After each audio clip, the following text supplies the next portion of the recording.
Parents say they withdraw or deregister their children because they're unhappy with local schools. Others say they don't think school is the best way for a child to learn.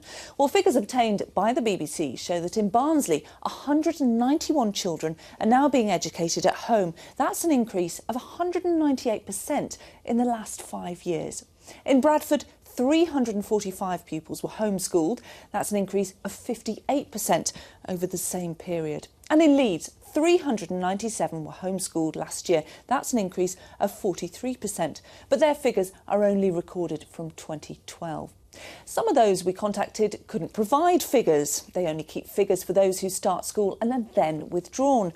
So what about those that don't start at all? Our communities reporter Sabia Pervez reports.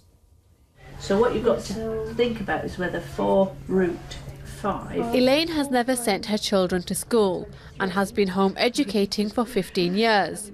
There are a multitude of reasons why parents decide to home educate. For Elaine, it was about making the best use of time spent with her children. With home education, you learn when you want to learn, for as long as you want to learn, and then you move on. Whereas in a school, you have to be there between certain hours, and there's a lot of time wasted going from lesson to lesson, registers, a lot of issues, and also you might be asked to learn something which you're not in the mood for, not ready for.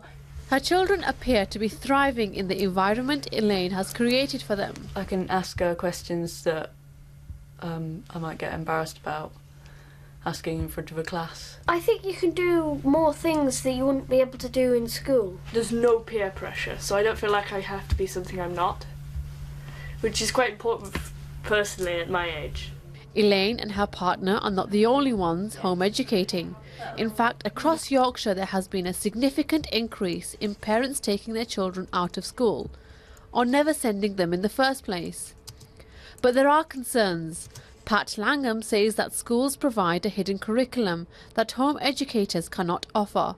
Engaging with other pupils, engaging in social activities, learning to live alongside people you like and people you don't like. All of these things are very important. On a more academic point, though, I would be increasingly worried about how able the parents were to deliver any education post-11 when specialist subjects are far more important. Sarah from North Yorkshire removed her son from primary school because she felt his needs were not being met. He was really being put off reading, and it was partly due to the teacher that he just didn't click with, and partly just due to the fact that they're trying to teach so many children all at the same time that it just wasn't working. He was getting left behind because of that, and he was getting left behind because he was a kind of middle-of-the-road child and there just wasn't enough focus on him. When Sarah took her child out of school, the local authorities were informed, but no checks were made. This is the case for many who are home educating. Some children are unknown to the authorities, and so councils don't have an exact figure of how many children are being home educated. Whilst the parents I spoke to say they are providing a safe and comprehensive education to their children, what if others aren't? Sabir Pervez, BBC Look North. Well, we asked to talk to the Education Minister about home education. She wasn't available, but told us it's the responsibility of local authorities to monitor the progress of children who are educated at home. Yeah, so we asked to speak to councils in Leeds, Bradford and Barnsley, but no one was available. And some of our councils couldn't provide comprehensive figures. They only have to keep details of children who are withdrawn from the education system and not those who don't start in the first place. Well, what that means is there could be hundreds of children being educated at home with no one checking on how they're progressing or, more importantly, if they're safe. David Ward was the Liberal Democrat MP for Bradford East and served on the Education Select Committee. During his time as a councillor in the city, he was in charge of education. Hello. So tell us, why is there an increase in homeschooling? Well, the truth is we don't know, do we? We don't even know how much more homeschooling there actually is. You mentioned that there is an obligation to report when a child is withdrawn.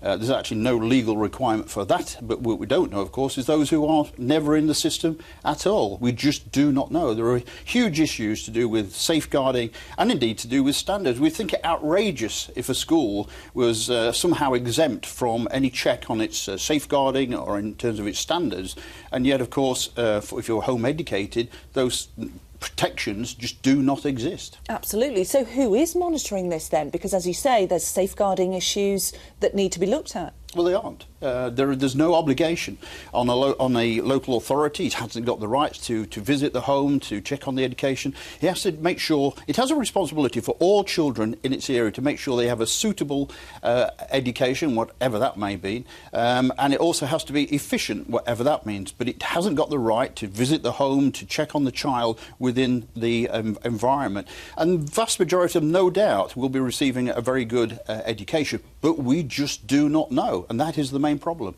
People, David, will be astounded watching this tonight, particularly this day and age when children's safety is so prominent in the news all the time. Well, so what can be done? I'm worried about saying how lax this system is, because it may then give ideas to those who have got children. You know, if you take your child out of a school during the school term and take them to Benidorm for the week, then you will probably be fined.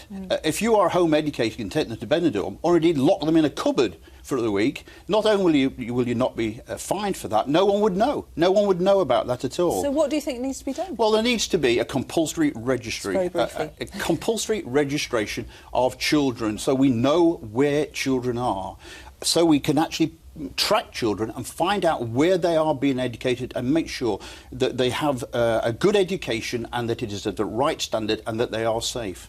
David Ward, thank you very much. Thank you.